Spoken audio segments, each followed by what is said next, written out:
kepada guru kita Abu Karom Kiai Haji Dr. Masruddin. Silakan. Allahumma sholli ala sayyidina Muhammad. Assalamualaikum warahmatullahi wabarakatuh. Bismillah, alhamdulillah, wassalatu wassalamu ala rasulillah, la hawla wa la quwwata illa billah, amma ba'du. Ustaz Salahuddin, para tamu Allah, tamu Rasulullah yang berbahagia. Semangat semua Bapak Ibu? Sehat semua? Senang semua? Alhamdulillah, insya Allah Bapak Ibu akan segera bisa sujud di Masjidil Haram dan Masjid Nabawi. Tidak semua orang bisa memasuki tanah haram, karena mau masuk tanah haram ada syaratnya. Salah satu syaratnya adalah muslim. Orang kaya apa, jabatan tinggi kayak apa, kalau nggak muslim tidak boleh masuk ke tanah haram. Makanya di Jeddah, di mana itu ada kedutaan-kedutaan besar, karena itu sudah tanah halal. Tanah haram itu ada batas-batasnya. Manusia yang paling beruntung adalah manusia yang bisa menginjakan kakinya ke tanah haram. Kenapa? Karena semua ibadah kita dilipat gandakan pahalanya oleh Allah Subhanahu wa Ta'ala. Yang di tanah Madinah jadi 1000, lebih utama daripada 1000. Yang di tanah haram Mekah jadi lebih utama daripada 100.000. Subhanallah. Tapi ingat bahwa ibadah yang nilainya dilipat gandakan itu juga pada saat melakukan kemaksiatan dosanya dilipat gandakan. Makanya Abdullah bin Abbas itu yang mengatakan seperti itu. Paling beruntung orang yang bisa masuk ke tanah haram, tapi beliau malah meninggalkan tanah haram. Meninggalkan tanah haram, beliau itu di Taif sampai meninggal di Taif, makamnya di Taif. Kata beliau, kenapa kok Anda yang mengatakan kok Anda meninggalkan tanah haram? Saya meninggalkan tanah haram karena saya takut melakukan maksiat di tanah haram. Makanya besok jaga lisan, jaga hati, jangan ngomongin orang, apalagi ngomongin pembimbingnya. Nggak boleh banget. Baik, kok pembimbingnya kok gemuk banget sih, nggak boleh ya. Bapak Ibu, perjalanan Bapak Ibu itu malam Jumat 3 jam sebelum jam 00.15 atau maksimal itu jam 9 malam, jenengan sudah ada di bandara Terminal 3. Yang pertama yang ingin saya sampaikan adalah bandara itu, arah ke bandara itu tidak bisa diprediksi. Saya kebetulan ngajar tetap di Masjid Bandara Nurul Barokah itu, kadang luar biasa lancarnya. Dari Kelapa Gading itu setengah jam sampai. Kemarin itu disuruh makan, nggak mau makan karena saya pikir saya mau ke kampus, di kampus ada rapat. Nggak taunya jam 3 baru nyampe kampus, padahal jam 1 sudah keluar dari bandara. Jadi maksud saya, jenengan yang mau ke sana, pesawat nggak nungguin kita, ya kan? Pesawat nggak nungguin kita, maka harus benar-benar cepat. Sebagai upaya, sebagai ikhtiar dalam hati, saya mau dipanggil Allah nih. Jadi segera. Apa yang harus dilakukan? Pertama, jenengan Bapak Ibu sholat sunnah safar. Sholli sunnat safari rokataini lillahi ta'ala. Atau nggak usah pakai musolli dah, karena nggak hafal. Lalu Bapak, saya niat sholat sunnah safar 2 rakaat karena Allah. Sholat sunnah safar 2 rakaat, bismillah. Tanamkan dalam hati niat ke tanah haram untuk umroh dan ibadah yang lain. Jangan niat untuk beli gamis, apalagi yang ibu-ibu beli abaya. Orang Arab sekarang lagi latihan pakai levis, orang Indonesia lagi pada latihan pakai gamis. Jadi orang Arab ceweknya daripada pakai levis. Kalau orang Indonesia pulang umroh, gak pulang umroh lah, baru 3 hari itu bajunya udah hitam semua. Ya. Jadi apalagi pakai masker, pakai cadar, sudah seperti orang Arab. Ya, cuma saya sebagai pembimbing Ustaz Salahuddin bisa membedakan ini orang Arab atau bukan. Sama-sama pakai masker, ketahuan. Kalau maskernya melorot berarti orang Indonesia itu. Kalau orang Arab kan hidungnya begitu. Baik Bapak Ibu, yang penting semangat. Nyampe sana Bapak Ibu sholat maghrib dan isya di jamaah. Tapi sudah di bandara. Tidak boleh jamaahnya di rumah. Kalau umpama yang rumahnya dekat bandara, habis baru jalan, maka nggak boleh sholatnya di jamaah, karena masih di rumah. Tapi kalau yang jauh, umpama jam 5 berangkat, sampai sana jam 6:30 umpama jamaah. Kalau mau jamaah di awal, tinggal sholat maghrib 3 rakaat, langsung sholat isya. Boleh didiskon, dikosor ya, kosor karena masih di bandara, masih di tanah halal. Kalau mau sholatnya ditarik ke isya, umpama jam 6 sudah maghrib, dengar adzan, masih jauh nih. Nanti sholatnya mau isya saja deh, ditarik ke isya. Tapi di waktu maghrib Bapak Ibu harus niat, saya niat sholat maghrib jamaah takhir. Karena niat jamaah takhir itu di waktu awal, walaupun pelaksanaannya di waktu akhir. Niat aja, dalam hati ngomong aja, saya niat maghrib, nanti jamaah takhir. Sampailah di bandara, sholat maghrib dan isya jamaah takhir. Kalau jamaah takhir, boleh maghrib dulu 3 rakaat lalu berdiri, isya 2 rakaat. Boleh isya dulu 2 rakaat baru berdiri lagi, maghrib 3 rakaat. Habis sholat pertama tidak ada wiridan, langsung berdiri lagi untuk sholat kedua. Wiridan aja nggak boleh, apalagi ngerokok dulu, itu pasti nggak boleh lagi ya. Terus Bapak Ibu akan terbang ke Dubai. Sampai di Dubai jam berapa? Jam 5.30 sudah subuh. Pas subuh ya, jam 5.30 itu pas subuh ya. Saya kebetulan belum pernah bimbingan ke Dubai. Pada saat nanti sholat subuhnya di Dubai, maka Bapak Ibu ikutin Ustaz Salahuddin untuk bersama-sama sholat subuh karena waktunya sangat pendek. Kalau di pesawat belum waktunya masuk ya. Tapi kalau sudah masuk waktunya sholat subuh kan di pesawat dikabarin ini sudah masuk subuh. Bapak Ibu yang mau sholat subuh silakan, tapi kalau belum masuk jangan sholat subuh. Setelah dari Dubai, Bapak Ibu lanjut perjalanan City Tour nanti lah ya, City Tour dengan Ustadz ya. Lalu lanjut perjalanan menuju ke Jeddah, betul? Menuju ke Jeddah, dari Dubai ke Jeddah, dari Jeddah nanti pada saat waktunya sholat seperti tadi, umpama kira-kira bisa ditarik nggak? Kalau ditarik bisa dijamak-jamak, kalau nggak bisa di pesawat harus sholat. Umpama waktunya pas di pesawat harus waktu sholat. Mau waktu subuh, kok lewatin kira-kira turun udah waktu subuhnya habis, maka sholatnya di pesawat ya. Nanti Bapak Ibu setelah dari Jeddah perjalanan menuju ke Madinah kurang lebih 5-6 jam. Alhamdulillah dari Jeddah ke Madinah itu sama dengan saya pulang kampung Jakarta Purwokerto 450 kilo, cuma nggak ada macetnya di sana. Alhamdulillah, kecuali naudzubillah min dzalik ada kecelakaan. Setelah Bapak Ibu sampai di Jeddah, sampai di Madinah, Bapak Ibu masuk ke hotel saja dari pintu 328. Karena besar pintunya, tulisannya besar 328 jalan. Ada Movenpick jalan Bapak Ibu. Apa yang harus dilakukan di Madinah? Pertama, Bapak Ibu sowan kepada Rasulullah Shallallahu Alaihi Wasallam. Semua ulama sepakat bahwa tanah yang paling mulia di dunia ini adalah tanah haram Madinatul Munawwarah. Kenapa tanah haram Madinatul Munawwarah bukan Mekah? Karena di situ ada Rasulullah Shallallahu Alaihi Wasallam. Rasulullah dimakamkan di situ. Para sahabat banyak dimakamkan di situ. Dan nanti pada saat dibangkitkan dari alam kubur, pertama adalah Rasulullah, Abu Bakar, Umar, makam baki, baru makam-makam yang lain. Karet tifak terakhir. Setelah sampai di situ perbanyak sholawat, perbanyak tadarus, jangan nunggu instruksi untuk ibadah. Gak ada Ustadz WA-in ayo satu-satu ibadah, enggak. Jadi kita itu harus lebih rajin daripada pada saat kita di Indonesia. Kalau kita di Indonesia biasanya dengar adzan baru ke masjid.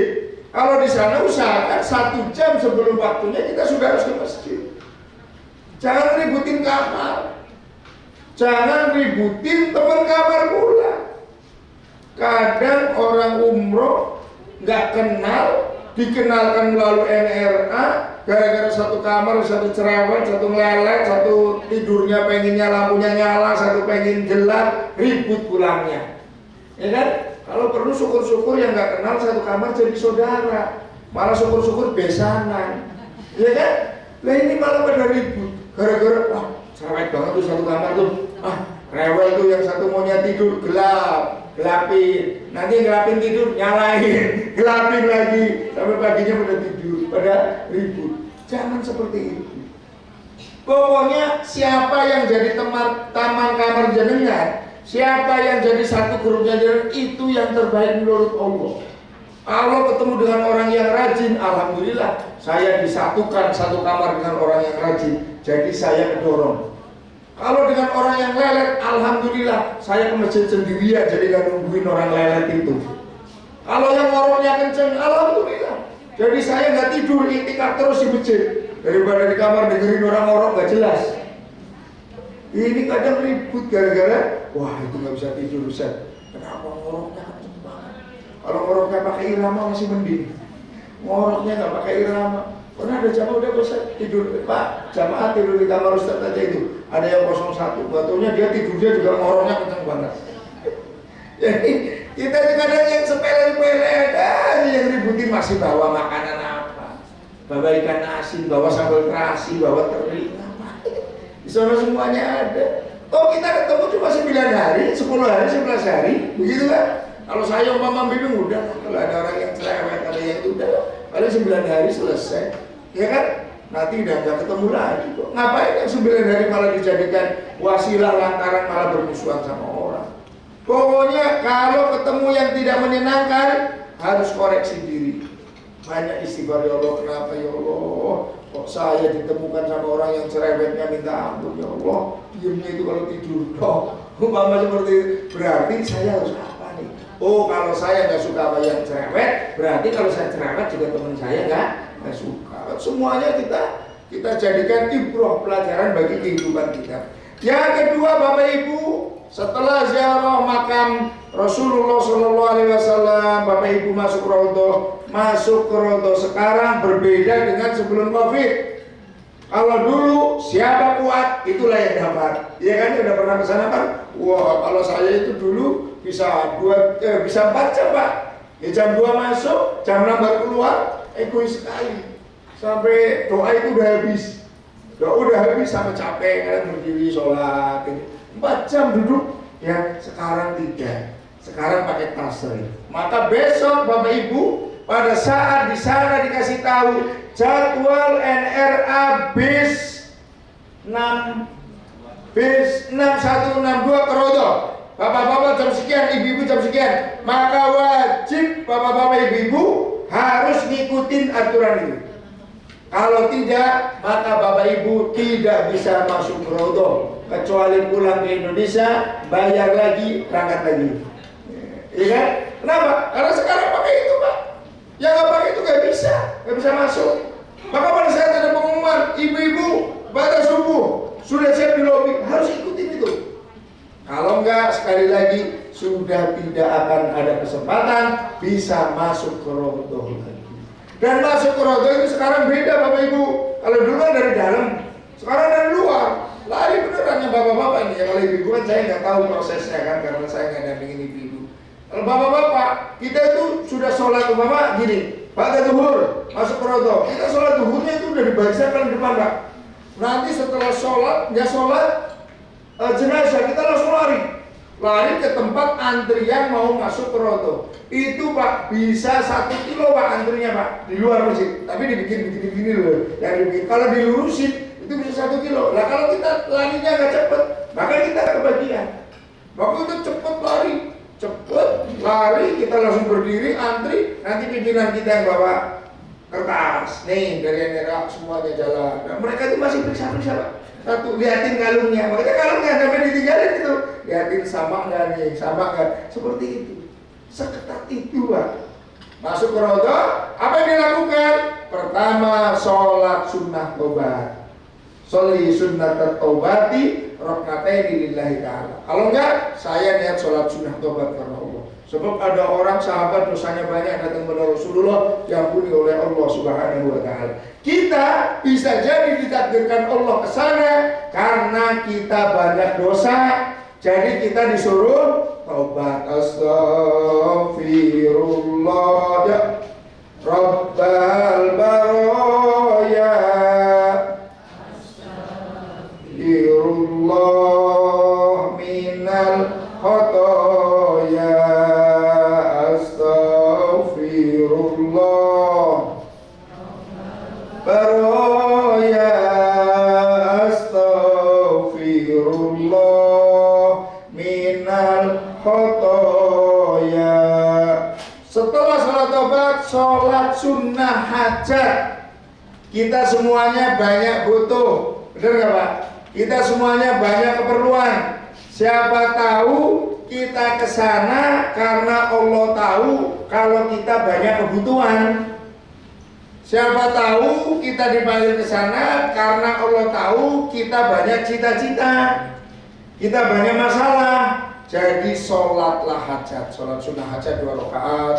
Rakaat pertama kuliah, rakaat kedua kulhu, atau sesuai dengan umpama punya amalan sholat hajat silakan. Yang penting sholat itu untuk mengantarkan doa kita. Jadi pada saat kita sholat di rodo, pahalanya sama dengan di luar rodo. Tapi kenapa kita di rodo? Karena rodo itu adalah rodo min riyadil, karena itu adalah pertamanan surga, kelak akan menjadi saksi di hadapan Allah Subhanahu wa taala. Soalnya kepada Rasulullah, kalau orang yang kesana ziarah kepada Rasulullah setelah wafatnya Rasulullah sama dengan pada saat Rasulullah masih hidup. Wajibat lahu syafa'ah. Kalau kita ikhlas karena Allah mendatangi Rasulullah sallallahu alaihi wasallam, insyaallah kita wajib kelak mendapatkan syafaatnya Rasulullah sallallahu alaihi wasallam. Banyak sholawat. Astaghfirullah rabbal baraya, astaghfirullah minal khotoya. Baca sholawatnya bebas ya, bebas pula baca sholawat. Ya Nabi salam laika, ya Rasul salam alaika, ya Habib salam alaika, sholawatullah alaika, anta samsun badrun, anta nurun fawqa nuri, anta iksiru wa wali, anta misbahus suduri. Setelah itu Bapak Ibu, yang bapak-bapak akan diajak ziarah ke makam Baqi. Hampir semua istri Rasulullah kecuali 2 ada di makam Baqi. Putra putrinya Rasulullah ada di makam Baqi. Sahabat Utsman ada di makam Baqi. Sahabat Salman Al-Farisi ada di makam Baqi. Dan banyak ratusan sahabat Rasulullah yang dimakamkan di makam Baqi. Jalan kaki, tinggal naik aja. Yang ibu-ibu nggak boleh naik, nggak boleh masuk. Kenapa? Karena kuburan ibu-ibu dilarang masuk. Yang bapak-bapak silakan. Nanti kayak Ustadz Sholat masuk. Ada makamnya sahabat Utsman, pokoknya ada pelang biru ya itulah. Di situ makamnya sahabat Utsman. Kita tidak hidup sezaman dengan beliau, tapi kita bisa mengambil pelajaran. Oh iya ya, 1500 tahun yang lalu ada orang yang dulu hidup 1500 tahun yang lalu, sekarang masih kita kenal. Ternyata di antara kita banyak yang tidak tahu makam kakeknya. Benar ya? Padahal makamnya sahabat Utsman masih kita bisa lihat. Makam kakek kita sudah enggak. Artinya apa? Kita bisa ambil pelajaran. Oh iya ya, kalau orang hidupnya manfaat akan selalu dikenang. Tapi kalau tidak manfaat akan segera dilupakan, walaupun oleh keturunannya sendiri. Apa yang bisa kita ambil pelajaran? Ya kita harus bermanfaat. Kita harus berbuat sesuatu sehingga kita bisa bermanfaat, sehingga kita kelak bisa dikenang oleh orang lain, oleh generasi setelah kita. Coba aja kita. Kalau saya kadang ngetes ke anak-anak mahasiswa, coba bapakmu siapa namanya? Nih bapaknya lagi siapa? Udah mikir, kembahannya aja udah mikir, apalagi yang lain. Kenapa kita kenal sahabat Utsman, Imam Syafi'i? Kalau di sini anggaplah Jenderal Sudirman, dan kita nggak hidup dengan Jenderal Sudirman karena ada manfaatnya. Itu yang bisa kita ambil. Di samping kita juga mengambil, oh iya ya, kelak kita pun akan meninggal dunia. Setelah itu hari Senin, Bapak Ibu, hari Senin malam Senin, koper besar sudah dikumpulkan jam 10 malam di luar pintu kamar masing-masing. Sudah di luar pintu kamar, semua koper sudah ada, koper besar, ya. Bapak Ibu, hari Seninnya, Bapak Ibu City Tour. Oh hari Ahad, sorry. Hari Ahad atau Senin? Senin sorry. Coba sambil dibantu, malam sudah tua pakai kacamata ada. Hari Senin Bapak Ibu Siti Tur, ingat, barang siapa yang sholat 2 rakaat di Masjid Kuba, lalu mengambil air wudhunya dari tempat tinggalnya, maka seakan-akan mendapatkan pahala umroh. Hari Senin diumumin tuh, nanti kan ada grup. Senin pagi jam 7 sudah kumpul di lobi, jangan belanja dulu, ya, langsung makan sarapan, langsung kumpul di lobi, sudah dalam keadaan berwudu. Kenapa? Kita akan masuk ke Masjid Kuba, sholat 2 rakaat, insya Allah akan mendapatkan pahala seperti pahala umroh. Dengan catatan wudunya dari rumah. Ya kalau batal gimana? Ya batal wudu lagi. Dapat seperti umroh lagi nggak? Yang Rasulullah sampaikan yang wudu dari rumah. Ya masalah dapat sudah ternyata di bis kentut, ya walau alam, kita serahkan saja. Tapi kita ikhtiarnya pada saat hari Senin positif itu kita turun ke lobi sudah dalam keadaan berwudu. Jangan lama-lama di masjid dari Senin itu, karena nanti membuat jamaah yang lain makruh, jamaah yang lain nggak enak. Sudah ngomong enggak, ditungguin nggak ada, dicari kamar nggak ada, sarapan nggak ada, HP dihubungin mati, tahu-tahu pulang-pulang nenteng belanjaan. Pak Ustadz, mohon maaf ya, saya nggak ikut, kira-kira 1 piece jengkel nih, iya kan? HP-nya mati, nggak ikut lagi ujung-ujungnya. Jadi kita itu harus kompak bener. Bagaimana kita itu jam 7 itu lebih baik kita yang nunggu daripada kita ditunggu yang akhirnya akan menjadi omongan orang. Kan kita menyengaja untuk omong orang kan nggak boleh. Walaupun udah biarin aja. Daerah kan kurang 1 juga tetap aja ditungguin. Tapi semua bis tuh ngedumel. Enak nggak kalau kita naik bis, assalamualaikum, jawabannya ya kan? Dan itu sering terjadi seperti itu. Ya. Bapak Ibu yang dirahmati Allah, Bapak Ibu akan dibawa ke Masjid Kuba, sholat 2 rakaat, lalu bisa sholat sunat duha, kembali lagi ke bis. Nah, ini biasa nih ranjaunya sudah mulai banyak, karena di Kuba banyak yang jualan sajadah 50.000, uang Jokowi, uang Anies 50.000. Ngomongnya seperti itu tuh, 50.000, uang Jokowi, uang Prabowo, uang Anies. Pokoknya sebutin juga tokoh-tokoh di Indonesia itu, sebutin 50.000. Ya, ibu-ibu lah yang biasanya udah mulai digoda ini. Ya, makanya bapak-bapak kalau mau city tour, saran saya dompetnya tinggal aja di kamar. Karena ibu-ibu ada mau belanja tapi nggak mau ngeluarin duit, duitnya suaminya aja terus yang diambilin.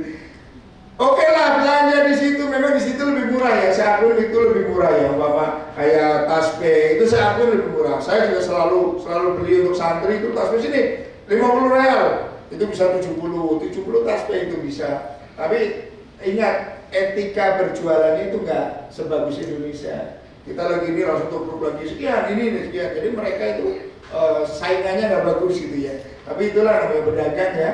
Tapi kita kalau mau beli silakan. Kalau mau beli niat juga. Kan kita niat banyak tamu, teman kantor, ya kan? Tetangga kanan kiri bismillah. Saya mau beli, mau nyenengin tetangga saya, mau nyenengin itu. Jadi belanjanya kita juga bernilai ibadah.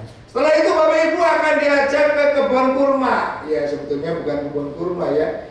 Pasar kurma, belakangnya kebun-kebun. Itu juga masya Allah, orang Indonesia itu luar biasa. Itu yang ngomong orang Indonesia persis jualan jamu itu. Kalau saya senyum aja, ayo ini kurma yang ditanam oleh Rasulullah itu betul, kurma ajwa itu betul, kita masih benar itu. Tapi ini ada lagi kurma sukari untuk laki-laki, sukari kepanjangannya sukar berdiri katanya.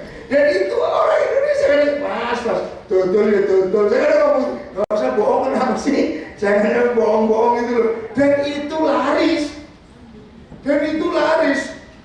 Wah, masya Allah, pokoknya habis dari pasar kebun kurma itu, bisnya banyak udah mulai kempes Pak. Karena semuanya nenteng, bapaknya nenteng, ibunya nenteng. Kadang Ustaznya itu nenteng juga. Kadang saya ditanya, Ustaz belanja juga kan? Ustaz juga manusia kan? Jadi, tapi nggak apa-apa monggo. Cuma harganya memang lebih tinggi ya, harganya lebih tinggi dibandingkan di bawah hotel itu lebih tinggi. ada bakso juga di situ. Bakso ada gado-gado juga, ada pecel juga di situ. Komplit lah, pokoknya tahu lah yang masuk ke situ orang Indonesia semua. Orang Betawian dikasih aja gado-gado nih. Setelah itu masuk ke bis lagi, Bapak Ibu ke Jabal Uhud. Ada apa di Jabal Uhud? Ada sejarah perang Uhud. Ada 70 syuhada Uhud dimakamkan di situ. Salah satunya adalah paman Rasulullah SAW, Hamzah bin Abdul Muthalib, gugur di situ. Dadanya dibelah, jantungnya dikunyah oleh perempuan yang bernama Hindu. Dikunyah tapi tidak masuk, dilepek, tapi sempat dikunyah.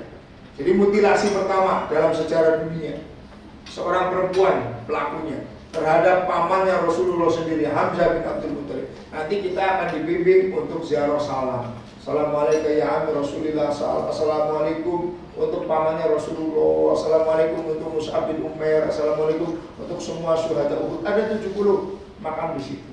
Dan pernah ada kejadian bahwa kena banjir, pasirnya pada ke bawah, darahnya masih segar kelihatan. Itu di syuhada Uhud. Nanti dilihatin tuh Jabal Rumah, Jabal Memanah. Itu ya sekarang udah nggak usah naik lagi karena yang dipanah udah nggak ada ya. Jadi cuma dikasih tahu dong, ditunjukin secara. Setelah itu naik bis lagi melewati perang Khandaq atau 7 masjid. Perang Khandaq itu yang dulu dipisahkan, ada Salman Al-Farisi. Nanti bapak-bapak yang ke makam Baqi juga ada makamnya Salman Al-Farisi di situ. Lalu jalan lagi melewati Masjid Qiblatain. Dulu Rasulullah sholatnya umat Islam dulu menghadap Baitul Maqdis, 2 rakaat menghadap Baitul Maqdis. Allah menurunkan agar sholat menghadap Baitullah, beralihlah ke kiblat Baitullah. Jadi 2 kiblat, bahasa Arabnya Qiblatain, 2 kiblat. Setelah itu kembali ke hotel untuk siap-siap sholat duhur, sholat asar. Malam Selasanya tadi yang saya sampaikan, koper besar sudah ditaruh di depan pintu kamar. Kalau saya sarankan bapak-bapak, belanja selesaikan di Madinah. Karena bapak-bapak kan di Hotel Hilton ini ya, di Hotel Hilton itu jauh dari pasar dan itu mahal karena mall. Saran saya kalau kurma dan lain-lain selesaikan di Madinah. Kenapa? Karena kebunnya ada di Madinah, kan pertaniannya di Madinah ya, maka harganya pun beda. Contoh saja mau kurma, dites saja nanti kalau enggak itu. Tapi maksud saya di Mekah full ibadah.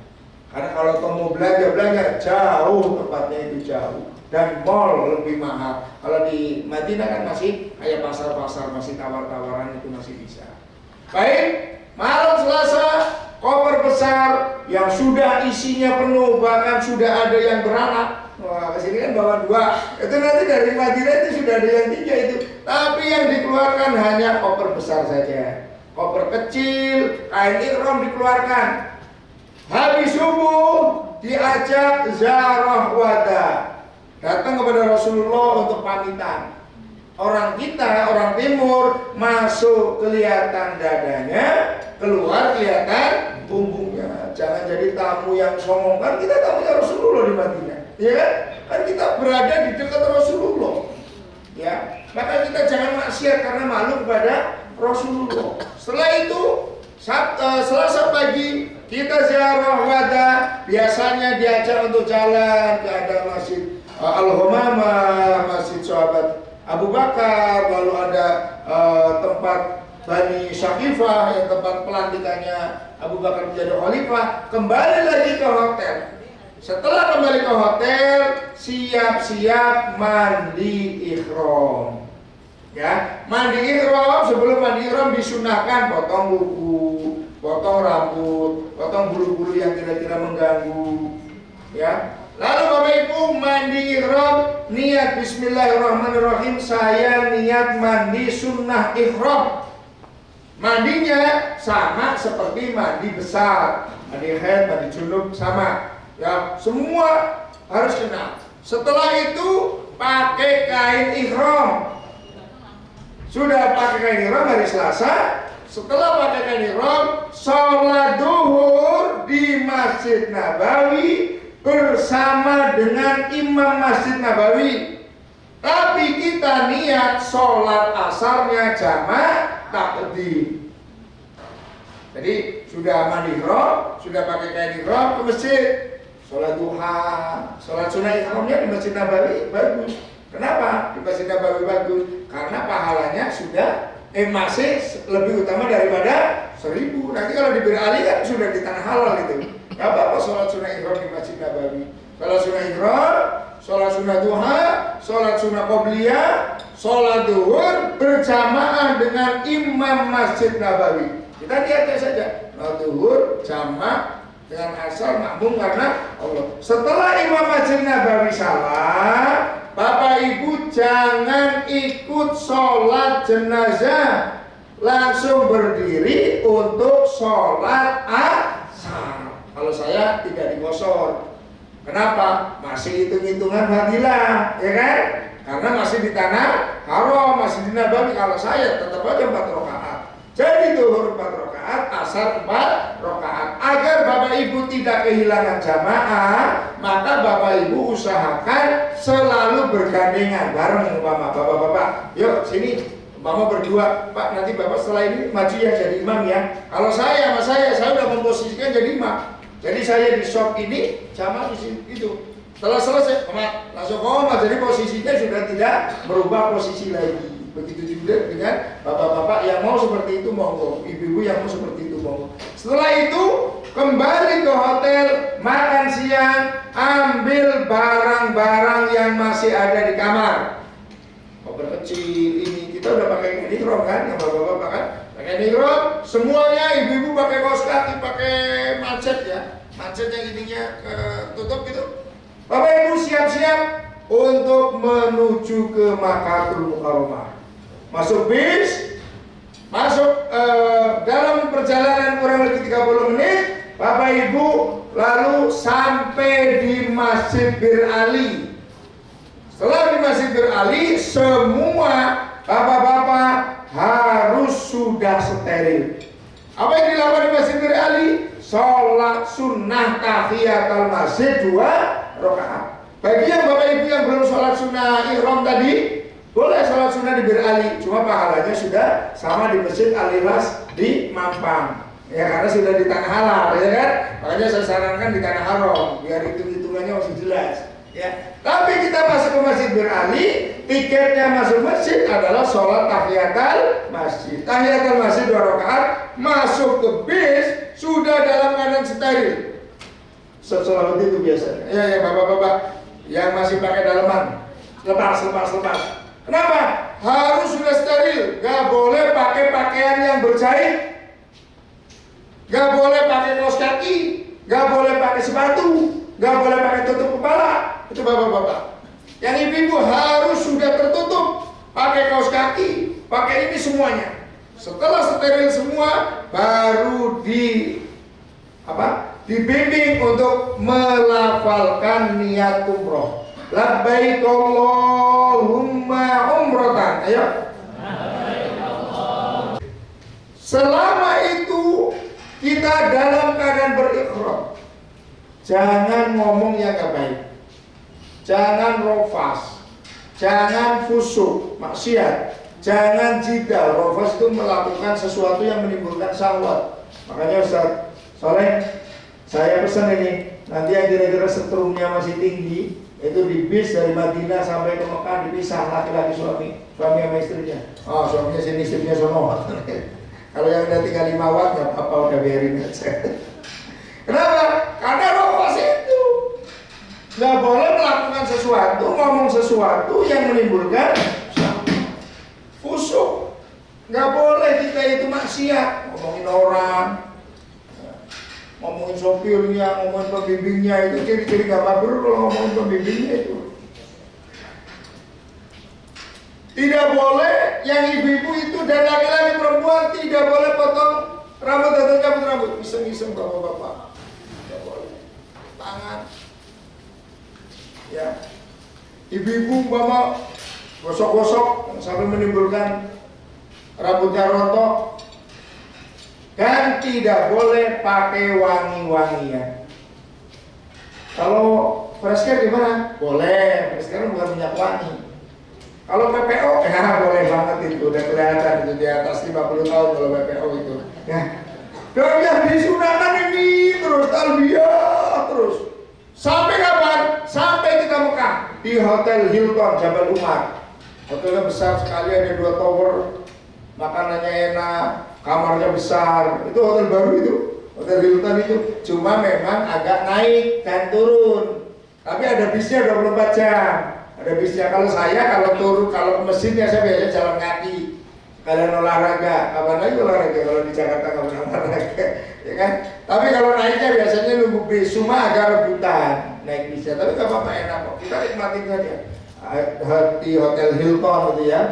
Insya Allah sampai di Hotel Hilton, Bapak Ibu sampai ke kamar, ingat kita dalam keadaan berihram. Mentang-mentang sekamar berdua sama suaminya, buka jilbabnya. Jangan, kita masih dalam keadaan berihram. Ya bapak-bapak juga harus pakai kain ihram terus. Gak boleh ke kamar kecil terus pakai anduk, gak boleh. Habis itu protes lagi. Gimana nih NRA nih? Kok kain ihramnya kecil banget ini, gak muat sama saya, padahal anduk hotel itu yang dipakai. Jadi harus steril terus itu. Sampailah nanti ada pengumuman dari mutawif, dari ustaz bahwa Bapak Ibu turun ke lobi jam sekian untuk melanjutkan rukun umroh yang kedua, yaitu tawaf dan sa'i tahallul. Oh ya, mohon maaf. Di tengah jalan tadi kita baca talbiyah, dan perjalanan 5 jam. Dari Madinah ke Mekah kurang lebih 5 jam. Baca talbiyah, kita akan melewati maghrib. Pada saat melewati maghrib, dalam hati ngomong, saya niat sholat maghrib jamaah kafir. Di rest area itu kamar kecilnya nggak bagus, ya kan? Musolanya kotor, pahalanya sama dengan Masjid Al-Ikhlas Mampang. Itu kan masih jadi musafir. Yang penting masuk waktu maghrib, kita niat akan sholatnya di waktu isya. Nanti insya Allah pembimbing mengingatkan, Bapak Ibu sudah masuk waktu maghrib, ayo kita niat Bismillahirrahmanirrahim, saya niat sholat maghrib jamaah takhir karena Allah. Sampailah di hotel, makan, silakan ke kamar kecil. Dan kalau saya di dalam perjalanan, kita dalam keadaan berihram, kok ada yang batal, nggak apa-apa. Jadi berihram itu nggak harus suci. Orang ada orang yang lagi dalam keadaan berihram, nggak boleh batal, tahan kentut terus. Nanti sekali keluar luar biasa. Nggak apa-apa. Yang harus suci nanti. Ini kan masih dalam keadaan ihram, nggak apa-apa. Jadi nggak harus suci. Umpama nanti ke kamar kecil di rest area ternyata airnya nggak ada, umpama ya, nggak usah wudhu, masuk ke mobil lagi. Setelah sampai di hotel makan silakan. Orang Indonesia biasanya habis makan cuci tangan dari sabun, bener nggak? Karena habis makan kebiasaan kita itu. Jadi saya beringat kita masih dalam keadaan berihram. Ya, hati-hati itu. Habis makan dikomandoi oleh mutawif, oleh ustaz, ayo kumpul di lobi jam sekian. Baru Bapak Ibu masuk ke masjid. Allahumma ya anta salam wa minka salam wa ilaika ya'udu salam fahayyina rabbana bisalam wa adkhilna al-jannata darussalam ila akhir doa. Doa masuk masjid. Apa yang dilakukan di masjid pertama? Sholat maghrib dan isya. Kita belum maghriban. Wah, nanti Ustaz Salahuddin jadi imam Masjidil Haram. Jamaahnya 1 bis. Ya, alhamdulillah saya sering jadi imam Masjidil Haram. Jamaahnya 1 bis. Ya. Setelah maghrib selesai, baru isya. Kalau saya juga tidak dikosor, nggak tahu Ustaz itu. Monggo, kalau yang jelas boleh dikosor, boleh tidak. Kalau saya masih ngitung 4 rakaat kali 100.000, jadi 400.000. Kalau saya tidak dikosor, jamak tidak kosor, jadi 3 terus 4. Tapi kalau nanti Ustaznya jamak kosor, ya monggo kita ikuti. Setelah itu kita ke pelataran Ka'bah, melihat Ka'bah, subhanallah, itu loh yang biasa kita mustaqbilal kiblat itu loh bangunan pertama kali di dunia, fondasinya dari zaman Nabi Adam. Itu loh yang ada pasukan kuat gagah berani saja dihancurkan oleh burung gara-gara ingin menghancurkan bangunan itu. Itulah Baitullah. Itulah yang kalau kita berdoa akan dikabulkan oleh Allah. Itulah yang kalau kita banyak dosa akan diampuni oleh Allah Subhanahu wa ta'ala. Kita baca doa melihat Ka'bah. Bismillahirrahmanirrahim. Allahumma zid hadal baita tasrifan wa ta'diman wa takriman wa zidman sarrafahu wa 'azzamahu wa karramahu mimman hajjahu aw ihtarahu tasrifan wa ta'diman wa takriman wa birra. Apa? Lo udah mau berangkat kok.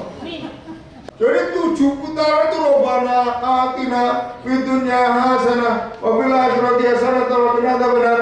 Putaran kedua Rabbana atina fid dunya hasanah wa fil akhirati hasanah wa qina adzabannar. Ketiga Rabbana lagi. Kata keempat malaikatnya tutup buku mesti Rabbana lagi.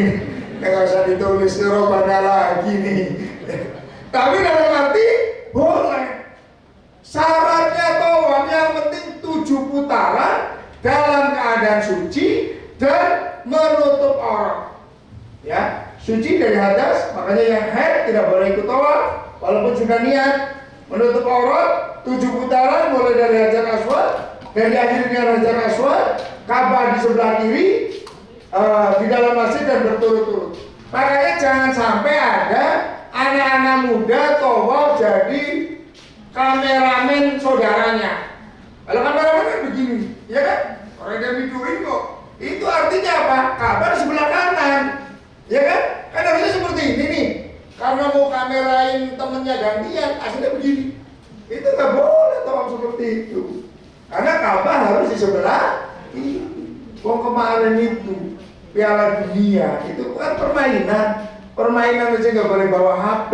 Ini kenapa ibadah pada bawa HP? Status tawaf putaran pertama, woi. Status lagi tawaf putaran kedua, sampai putaran ke-7 belum ada yang lihat. Setelah tawaf selesai, sholat sunnah tawaf. Kalau di Arab kuburan itu yang ada mayitnya. Kalau sesuatu yang pernah ditempatin namanya makom. Kalau di kita kan kalau ngomong kuburan kayaknya kan kasar gitu kan ya. Nah ini ada miniatur, ada apa namanya, tempat telapak kakinya Nabiullah Ibrahim alaihissalam. Dia sholat di sini. Habis itu Ustadz mempersilahkan untuk berdoa masing-masing. Wah, silakan doa. Kalau saya dari belakang, habis doa dari belakang, liatin jamaah. Oh, ini masalahnya banyak nih ternyata. Kenapa doanya lama banget? Jadi terserah monggo, ngeluh sama Gusti Allah, ngadu sama Allah, minta sama Allah. Ya, setelah selesai jenengan minum air zam-zam. Ini bedanya air zam-zam dengan air mineral. Kalau air zam-zam sunahnya berdiri, ada doanya. Allahumma inni as'aluka rizqan wasi'an wa ilman nafi'an wa shifaan min kulli da'in wa saqamin rahmatika ya arhamar rahimin. Bismillah, saya niat minum, saya minta rizki yang halal, ilmu yang bermanfaat, badan yang sehat. Kalau nggak hafal doanya Arab nggak hafal, dah Bismillahirrahmanirrahim. Nah, sunahnya diminum, sisakan dikit, taruh kepala. Ya. Setelah itu lanjut ke tempat sa'i. Sa'i itu dimulai dari Bukit Sofa. Naik Bukit Sofa, Bapak Ibu berdoa menghadap Ka'bah. Setelah itu lari, jalan. Ada lampu hijau di atasnya. Kalau ada hijau sampai hijau, yang laki-laki disunnahkan untuk lari kecil. Rabbi fir warham wa'fu wa taqarram wa tazawwaj sampai selesai. Habis itu baca doa lagi, dibimbing lagi. Dari sofa ke marwah 1, Marwah ke sofa 2, 3, 4, 5, 6, 7. Diawali dari bukit sofa, diakhiri dari bukit Marwah. Setelah itu langsung tahallul. Yang nahalulin usahakan satu grup masing-masing. Karena ada orang yang tidak bijaksananya nyari duit di sana. Di Bukit Marwah banyak anak-anak dan ibu-ibu yang pakai gunting, pegang gunting. Tahallul. Sekali krek 10 real. Jadi mereka krek minta 30 real. Dan maksa. Makanya usahakan Bapak Ibu bawa gunting di koper besar, nanti dibawa di tas kecil kayak Ustadz itu. Kita menghindari ya, namanya kita kalau nggak tahu kan, kalau dipaksa kan waktu sakit hati juga kan. Dan itu ternyata ibu-ibu juga banyak yang model seperti itu. Jadi kalau di antara kelompok Bapak Ibu tidak ada yang bawa gunting, minta tahallulin sama orang yang lagi tahallul, yang sama-sama pakai kain ihram. Tapi kalau yang pada pakai kaos, ya itu orang nyari duit, naudzubillah min dzalik, di dalam Masjidil Haram. Itu kan luar biasa. Ya, pakai levis anak-anak muda itu, masya Allah. Sekali gerak 10 real, kalau bisa 100 real dan maksa. Setelah tahallul, semua yang tadi dilarang sudah dihalalkan. Pulang rodongan, yang bawa kaos langsung ganti kaos, bawa daleman langsung ganti daleman, ke hotel untuk istirahat dan siap-siap sholat tahajud dan sholat subuh. Paginya tidak ada acara. Besoknya Siti Tur Mekah. Siti Tur Mekah ada jadwal umroh kedua dari Jirona. Bapak Ibu yang mau umroh lagi, pakai yang bapak-bapak bawa kain ihram. Kalau saya, Siti Tur sudah pakai kain ihram. Atau saya biasanya bawanya kain ihram, atasnya pakai kaos. Jadi nanti di Jirona tinggal buka kaos saja. Ya, jangan kita masih komplit pakai baju, nanti mau umroh repot sendiri nanti. Nanti Bapak Ibu akan jalan ke Jabal Sur, akan ditunjukin tuh Jabal Sur, tuh Gua Sur di situ. Gua Sur adalah gua di mana Rasulullah SAW dan sahabat Abu Bakar berada di gua itu pada saat mau hijrah. Nanti akan dilihatin lagi, tuh Arafah, tuh Jabal Rahmah, tuh tempat bertemunya Nabi Adam dan Siti Hawa. Ya, tapi sekarang sudah tidak usah naik lagi. Kenapa nggak boleh naik? Karena hawanya sudah ketemu di NRA. Sudah nggak ada Siti Hawa, udah nggak ketemu di NRA. Turun dari Jabal Rahmah, naik bis lagi, kita akan melewati Muzdalifah, kita akan melewati Mina, kita akan singgah di Jirona. Lalu di Jirona yang mau umroh kayak tadi lagi, yang ibu-ibu steril semuanya, yang bapak-bapak sudah pakai kain ihram, tidak ada pakaian berjahit, masuk ke bis, diniati umroh lagi. Gimana niatnya? Labbaik Allahumma umrotan. Ayo. Dan bagi bapak ibu yang mau membatalkan umrohnya, sudah boleh diniati dari situ. Atau bapak ibu ada yang punya saudaranya banyak, pada meninggal, orang tuanya meninggal, umroh di situ satu bisa ngomong ke Ustaz, saya mau umrohin almarhum orang tua saya bapak, Ustaz ibu ya, gitu, bapak silakan. Artinya mumpung di tanah haram, kita berbuat baik untuk orang yang telah berbuat baik sama kita. Siapa yang paling berbuat baik sama kita? Orang tua kita, ya kan? Orang tua kita bisa jadi belum ke sana karena mikirin kita. Kuliah terus, habis kuliah nikah, habis nikah masih aja dipikirin sama orang tua, ya kan? Saya mau tanah haram, saya mau membahagiakan orang tua lah, saya mau umrohkan orang tua, monggo. Oh bukan buat saya, buat kalian juga. Oh orang tua saya udah pernah umroh, udah pernah haji. Toh kalau saya berbuat baik sama orang tua, nanti anak saya akan berbuat baik sama saya, akan kembali ke kita. Ya, jadi monggo, terserah jenengan mau umroh sendiri juga monggo, mau ngomong ke Ustadz juga silakan. Artinya saya pesankan setiap jenengan ke sana jangan lupakan orang tua. Karena orang tua lah yang menyebabkan kalian ke sana. Gak mungkin saya meraih gelar doktor kalau tidak diridhoi oleh orang tua. Gak mungkin jenengan itu sekarang bisa ke sana kalau durhaka sama orang tua. Maka monggo ke sana. Terserah teknisnya itu tadi. Kalau mau mengumrohkan orang tua dilakukan oleh jenengan, ditambahin labbaik Allahumma umrotan an siapa orang tuanya? Fulan bin Fulan, umpama seperti itu. Ya, jadi intinya perbanyak berbuat baik untuk orang tua. Setelah itu, Bapak Ibu kembali ke hotel, lalu dari hotel biasanya mutawifuliyah. Ini masih keburu nggak? Langsung tawaf, ketabrak duhur nggak? Kalau ketabrak duhur biasanya ditahan. Sholat duhur dulu, habis sholat duhur baru tawaf sa'i. Tapi kalau kira-kira masih mungkin, maka ayo langsung tawaf sa'i. Selesai tahallul baru mulai makan siang. Terserah kita. Intinya bahwa banyak cara kita untuk berbuat baik. Setelah tahallul selesailah umroh kedua. Mau umroh ketiga, ngomong Ustaz, saya masih tenaganya masih kuat nih Ustaz. Saya mau umroh, anterin dong Ustaz. Bisa ambil mikot yang paling dekat, Tanim atau Masjid Aisyah, hanya 7 kilo. Naik taksi hanya 50 real. Kalau berlima kan 10 realan. Ya umroh mana ada 10 real bisa umroh, ya kan? 10 real. Ya makanya kalau umroh diperbanyak. Kalau tidak bisa perbanyak umroh, perbanyak tawaf sunnah. Tawaf sunnah itu apa? Sekarang masuk ke pelataran, bapak-bapak harus pakai kain ihram, walaupun tidak dalam keadaan ihram. Jadi mohon maaf, kadang saya ya pakai kain ihram tapi mohon maaf pakai daleman. Kenapa? Karena saya nggak ihram, cuma pengen di pelataran saja. Karena pada saat kita dalam keadaan berihram kan kita nggak boleh megang Ka'bah. Kan Ka'bah ada minyak wanginya, ya kan? Tapi pada saat tawaf sunnah, saya itu pengen nempel di itu Ka'bah. Saya lagi banyak kebutuhan nih, banyak problem nih. Saya harus berdiri nih di depan pintu Ka'bah. Itu saya pakai kain ihram tapi tidak dalam keadaan berihramnya. Suami istri nggak apa-apa di sini. Kalau sudah di sini Pak, di sini itu nggak apa-apa Pak, aman itu. Yang ramai itu kan di sini, sama di belakang di sini nih. Orang lagi tawaf, kita nggak boleh berdiri tabrak-tabrak dong. Tapi kalau di sini sekali itu enggak.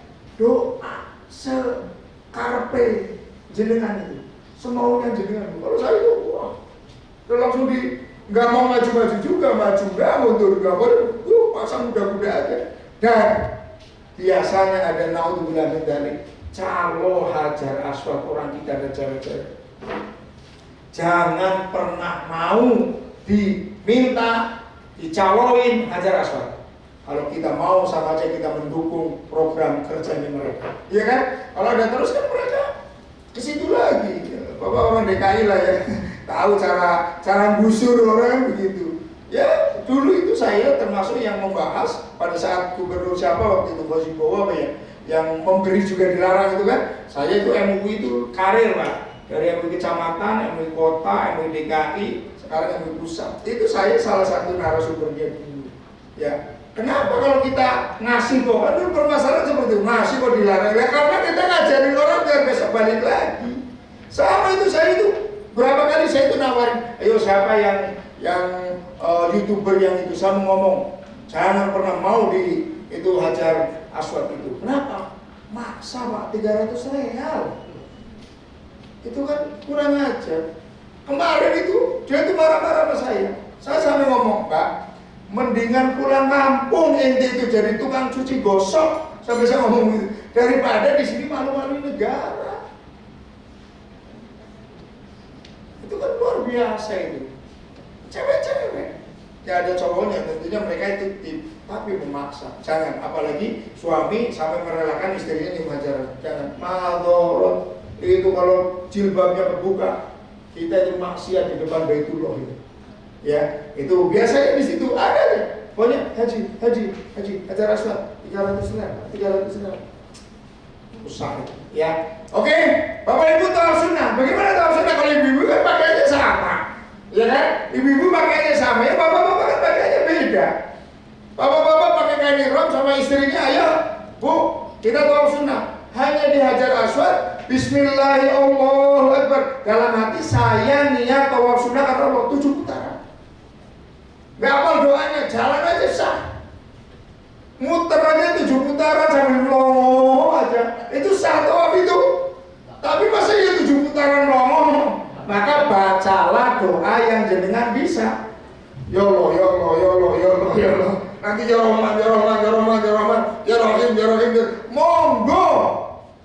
Kok nggak ada rukun bacaan kok, yang penting 7 putaran dalam keadaan suci, tidak dalam keadaan menutup aurat, sampai dari Hajar Aswad sampai Hajar Aswad.